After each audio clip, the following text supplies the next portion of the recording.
bem-vindos à nossa aula de História da Terceira Série. Eu sou o professor Marlon, junto conosco nessa aula tá aqui a Joana, dá um oi pra ela, e vamos para a melhor aula, aquela aula que nós gostamos de aprender e viajamos pelo conhecimento, História do Brasil nessa aula. Tenha junto com você nessa aula, nessa viagem, caderno, lápis, caneta, anote todos os conteúdos que você julgar importante, faça anotações, ligações entre as suas ideias sobre essa nossa aula. Isso vai te ajudar muito a aprender, estudar melhor, entender melhor esse assunto e continuar aprendendo, ampliando o seu conhecimento. Fechou, galera? Então, criança, vamos para a nossa aula de hoje e o que nós vamos estudar nessa aula? Tá aí, nós vamos analisar a cultura brasileira durante o chamado Estado Novo, período de governo de Getúlio Vargas. Ainda compreender o contexto do período final desse Estado Novo, o final do primeiro governo de Getúlio Vargas no Brasil. Bora para a nossa aula? Mas antes, perguntinhas para nos aquecermos sobre o assunto da aula, para você entrar de vez nesse assunto. Você lembra o que significa a sigla CLT no governo de Getúlio Vargas? E ainda, de que maneira o governo de Vargas apresentava as leis trabalhistas para a população? Lembra disso? Primeira pergunta, super fácil, você respondeu antes de eu perguntar, né? Então, CLT, Consolidação das Leis Trabalhistas. Então, criadas em 1943, reunindo toda a legislação trabalhista no Brasil em vigor à época. De que maneira que o governo Vargas apresentava as leis trabalhistas? Como fruto da bondade de Getúlio Vargas, da preocupação dele com as pessoas, ele, preocupado, comprometido com o trabalhador, oferecia essas leis para a população. Dessa maneira que eram apresentadas as leis para o trabalhador. E aí, entrando um pouco na nossa aula, você tem aqui uma imagem de uma pessoa num protesto segurando um cartaz contra a censura pela cultura. Censura, o que é isso? Censura é toda e qualquer tentativa de impedir ou proibir a circulação de informações, opiniões ou expressões artísticas. Isso é uma censura. Você conhece algum caso de censura? Você já foi censurado? Você já viu algo de censura? Alguém que proibiu ou impediu a circulação de uma ideia ou algum protesto? Sempre que algo assim é impedido de acontecer, não pode acontecer, nós estamos tratando de censura. Um problema bem importante, uma questão bem importante para refletirmos. Ainda, samba, carnaval, desfiles de escolas de samba. O samba é um ritmo muito identificado com o Brasil, um ritmo tipicamente brasileiro. Assim como o carnaval e os desfiles das escolas de samba, que são manifestações culturais ligadas ao Brasil. Falou em samba, carnaval, desfiles de escolas de samba, automaticamente a ligação com o Brasil. O incentivo à cultura nacional, aliás, foi uma das marcas do governo de Getúlio Vargas. Então, algo que é atualmente ainda muito identificado ao Brasil, teve ampla divulgação e amplo incentivo durante o governo de Getúlio Vargas. Falando no governo Vargas, uma imagem dele aí para você, e a informação sobre o DIP, Departamento de Imprensa e Propaganda. Olha o nome deste departamento, criado em 1939 pelo Getúlio Vargas. Departamento de Imprensa e Propaganda. Um dos principais meios, então, ou o principal meio de propaganda durante o governo Getúlio Vargas. Mas que também tinha como função a censura. Lembra a censura? Impedir ou proibir a circulação de informações, de opiniões. No caso, censura a imprensa, impedindo publicações contrárias ao que o governo defendia. Qualquer informação contrária ao governo não podia ser publicada durante o Estado Novo. Ainda, o DIP era responsável pela publicidade e pela propaganda do governo, além de organizar as festividades em torno do governo, como essa imagem na sua tela, no Palácio Tiradentes, do Rio de Janeiro, uma festa no dia que se comemora e no dia que se relembra Tiradentes, mas você tem uma grande imagem do Getúlio Vargas, numa festa de Tiradentes. Então, uma festa organizada pelo DIP no Rio de Janeiro, Departamento de Imprensa e Propaganda. Então, censura era algo comum para o DIP, como censura, além dos jornais, meios de comunicação, teatro, cinema, rádio, literatura, além da imprensa. Censura prévia. Além disso, o DIP era responsável por produzir propaganda política do governo e dos seus ministérios. Toda a propaganda do governo, as ações dos ministérios, propaganda feita pelo DIP por meio de filmes, cartazes, livros, documentários, entre outras formas, responsabilidade do DIP. Getúlio Vargas, nessas propagandas, nas campanhas do DIP, era apresentado aí com alguns apelidos, algumas formas de referência a ele, como, por exemplo, Guia dos Brasileiros, Amigo das Crianças e a principal aí que ficou conhecida, o Pai dos Pobres. Repara inclusive a imagem aí que está na sua tela, mostrando o Getúlio neste carinho junto às crianças, a alegria das crianças de estarem com ele e ainda uma criança ali com a bandeira do Brasil, esse nacionalismo. Olha como Getúlio está bem e é amigo das crianças, como é apresentado, ou o Pai dos Pobres, os principais apelidos aí para ele, divulgados pelo DIP. Função do DIP, além destas, exaltação do Brasil. O Brasil como o principal país do mundo, este orgulho de ser brasileiro. Divulgar uma imagem positiva do Estado Novo. Era uma ditadura, sim, mas a função do DIP, divulgar uma imagem boa desse Estado Novo para poder ter esse apoio da opinião pública. Além disso, culto à personalidade do Vargas. O Getúlio Vargas era cultuado. Como? Tá exemplo na sua tela. Aí, ó, um livro que mostra a data, 19 de abril, uma grande data. O que é 19 de abril? O aniversário do Getúlio Vargas. Então, repare como nós todos deveríamos agradecer por essa data, 19 de abril, quando Getúlio Vargas veio ao mundo. A grande data dos brasileiros, além do 1º de maio, Dia do Trabalhador, o 19 de abril, aniversário do Getúlio Vargas. Valorização dos símbolos e dos emblemas nacionais, sempre a referência ao verde, amarelo e a bandeira do Brasil.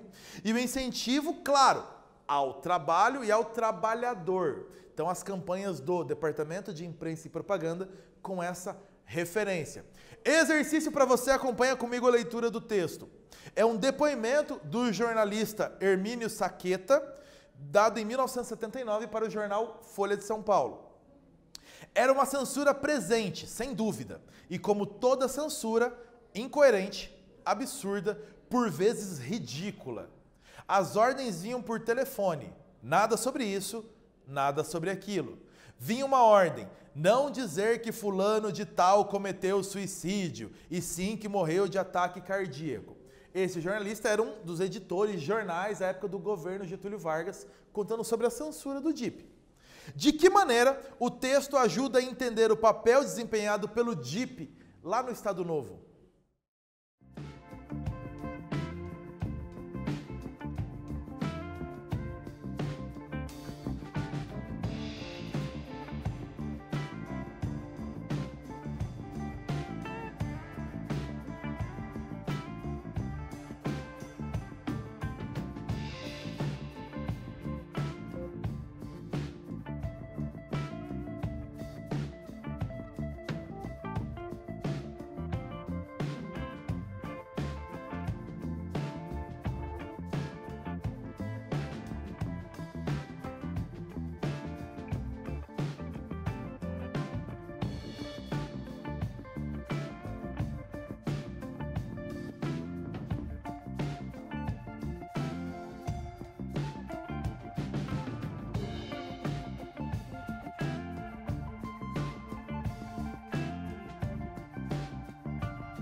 Este trecho da entrevista que você leu mostra como a censura agia sobre os jornais, os veículos de imprensa. Então, como ela mostra o papel do DIP, o DIP, Departamento de Imprensa e Propaganda, foi criado em 1939. Qual era a intenção? Estratégia política do governo Vargas para controlar, centralizar, orientar e coordenar toda a propaganda oficial, os materiais didáticos, os meios de comunicação em geral, para qual a ideia? Divulgar uma imagem do governo Vargas, uma imagem sempre positiva e censurar qualquer referência a imagens negativas do governo Vargas. Ele deveria ser sempre positivo, bom para a população.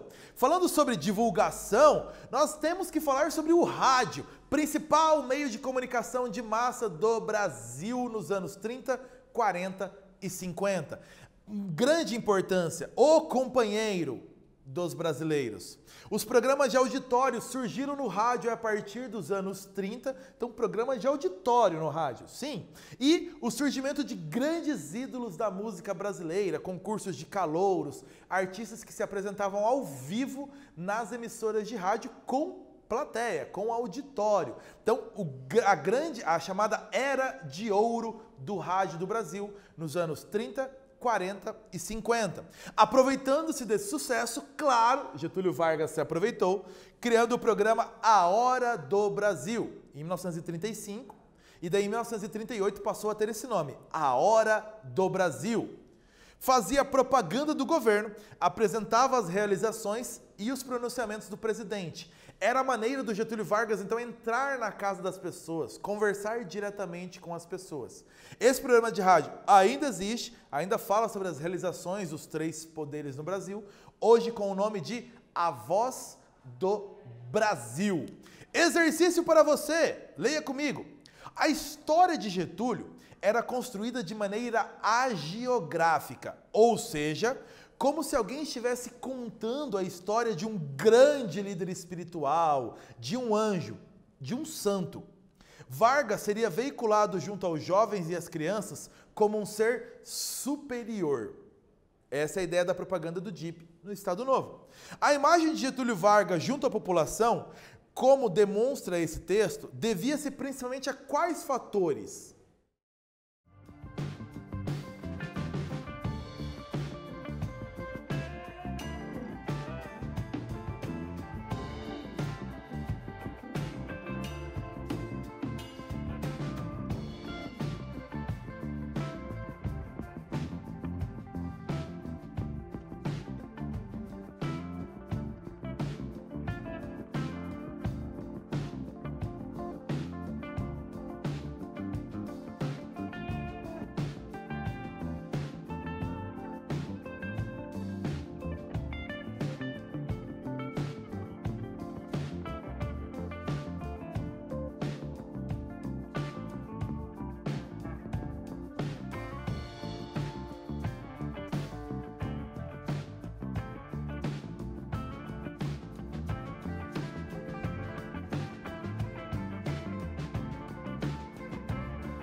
O texto fala de uma imagem do Getúlio Vargas, de um líder espiritual, um anjo, um santo, um ser superior.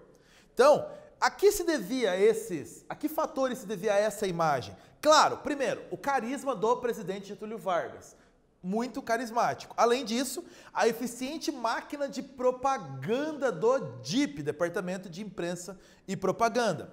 As políticas sociais e econômicas que movimentavam o país, claro que pesavam, era um fator aí para essa visão sobre o Getúlio Vargas. Por quê? Elas mudaram o cenário de exclusão que a população vivia, incluíram a população no centro das políticas do governo. Claro, mudou também a percepção sobre o presidente, então por ele ser colocado como alguém próximo da população. Falando ainda sobre o governo Getúlio Vargas, o samba e a cultura popular durante o governo. A construção do samba como autêntica música brasileira foi muito forte durante o governo Vargas. Carnaval Carioca entrou para o calendário turístico do Rio de Janeiro, capital do Brasil. O Carnaval entrou para o calendário turístico. As escolas de samba passaram a receber patrocínio do governo federal, porém com a condição: contar elementos sempre ligados à história do Brasil e à imagem positiva de Getúlio Vargas. Carmen Miranda, que está na sua imagem do lado direito da tela, o grande destaque internacional da música brasileira no período, com muito sucesso em Hollywood e nos Estados Unidos, inclusive. Então a imagem do samba do Brasil, da mulher brasileira, levada para os Estados Unidos. Ela que era nascida em Portugal, mas criada no Brasil, com toda a cultura do samba do Brasil nas suas interpretações. Ainda sobre cultura do Brasil, vamos lá! Capoeira definida como a arte marcial brasileira ensinada nas escolas. A criação do Dia da Raça, 4 de setembro. Qual era a ideia? Valorização dessa miscigenação do Brasil, valorização do mestiço. O culto a Nossa Senhora da Conceição Aparecida foi estabelecido durante o governo Vargas, num acordo com o Vaticano. Então ela como padroeira do Brasil. E ainda o programa conhecido como Repórter Esso, no seu slogan, a testemunha ocular da história, que esse programa centralizou as atenções do Brasil no noticiário entre 1941 e 1968, sempre no rádio. Os clubes de futebol, principalmente do Rio de Janeiro, tornaram-se conhecidos Brasil afora por causa do rádio, e as principais emissoras de rádio ficavam no Rio de Janeiro. Então, você tem um panorama da cultura brasileira dos anos 30 e 40 durante o governo Getúlio Vargas. Questão para você: a década de 30 foi a década do rádio. Possuir um rádio era estar em contato com o mundo. Qual a importância do rádio para a sociedade brasileira?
A importância do rádio para a sociedade brasileira dos anos 30, 40, 50 é inegável.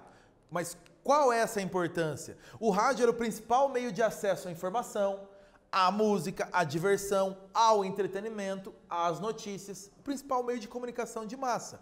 O rádio foi, desde o início, um companheiro das pessoas em casa. E o governo Vargas, claro, se aproveitou dessa importância e usou o rádio como mais um instrumento de propaganda, então reforçou essa importância, deu destaque para o rádio nos anos 30, 40 e 50. Porém, crise política no governo Getúlio Vargas. O Brasil, ele participou da Segunda Guerra Mundial ao lado dos aliados contra o eixo, contra os governos fascistas e totalitários.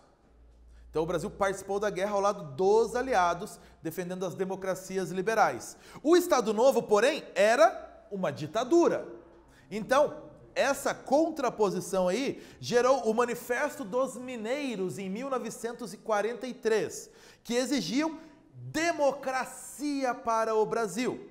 Ainda a passeata da UNE, União Nacional dos Estudantes, ainda no ano de 43, contra Getúlio Vargas, também pedindo uma democracia e o fim da ditadura. No início de 1945, já com o Brasil lutando na guerra, com os pracinhas na Itália lutando, o Getúlio anistiou, quer dizer, perdoou presos políticos e convocou eleições para dezembro de 1945, mostrando que sairia do poder e ia acabar esse período de ditadura. Uma sinalização dele. Então, e para essa campanha presidencial de dezembro de 45, Getúlio Vargas apoiou Eurico Dutra, que era seu ministro da guerra, como o seu candidato a presidente. Mas surgiu um novo movimento aí dentro da sociedade, o movimento chamado de queremismo. A imagem do seu lado direito faz até referência a dessas manifestações populares do queremismo. Repare no cartaz das pessoas a frase "Queremos Getúlio". Por isso, o movimento conhecido como queremismo. O que essa galera queria? Eles pediam o "Queremos Getúlio", ou seja, que Getúlio continuasse no governo, sem eleições. As oposições militares e civis, então, se juntaram para tirar o Getúlio do poder perante essa popularidade dele. E no dia 29 de outubro de 1945, antes das eleições marcadas para dezembro, tropas lideradas pelo general Góes Monteiro forçaram Getúlio Vargas a renunciar. Houve aí um período de uma junta governando o Brasil até a eleição de 45, que aí sim elegeu Eurico Dutra, novo presidente do Brasil. Exercício para fecharmos o governo Getúlio Vargas, ou vamos retomar o Getúlio Vargas. O DIP, Departamento de Imprensa e Propaganda, promoveu o governo e censurou tudo que fosse contrário aos interesses do Estado Novo. Então o DIP tinha essa ação de censura e propaganda ao mesmo tempo. Grande valorização dos símbolos nacionais e da figura do presidente Getúlio Vargas. Então o DIP tinha essa função então também de valorizar todos os símbolos nacionais e o Getúlio Vargas como o guia dos brasileiros, o amigo das crianças, o pai dos pobres.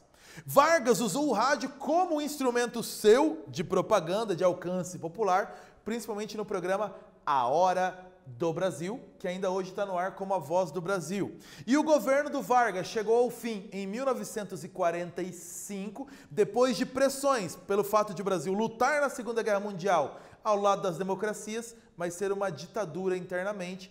Pressões, chegou ao fim no fim de 1945. Galera, nós vamos ficando por aqui. Bons estudos para você. Tchau, povo!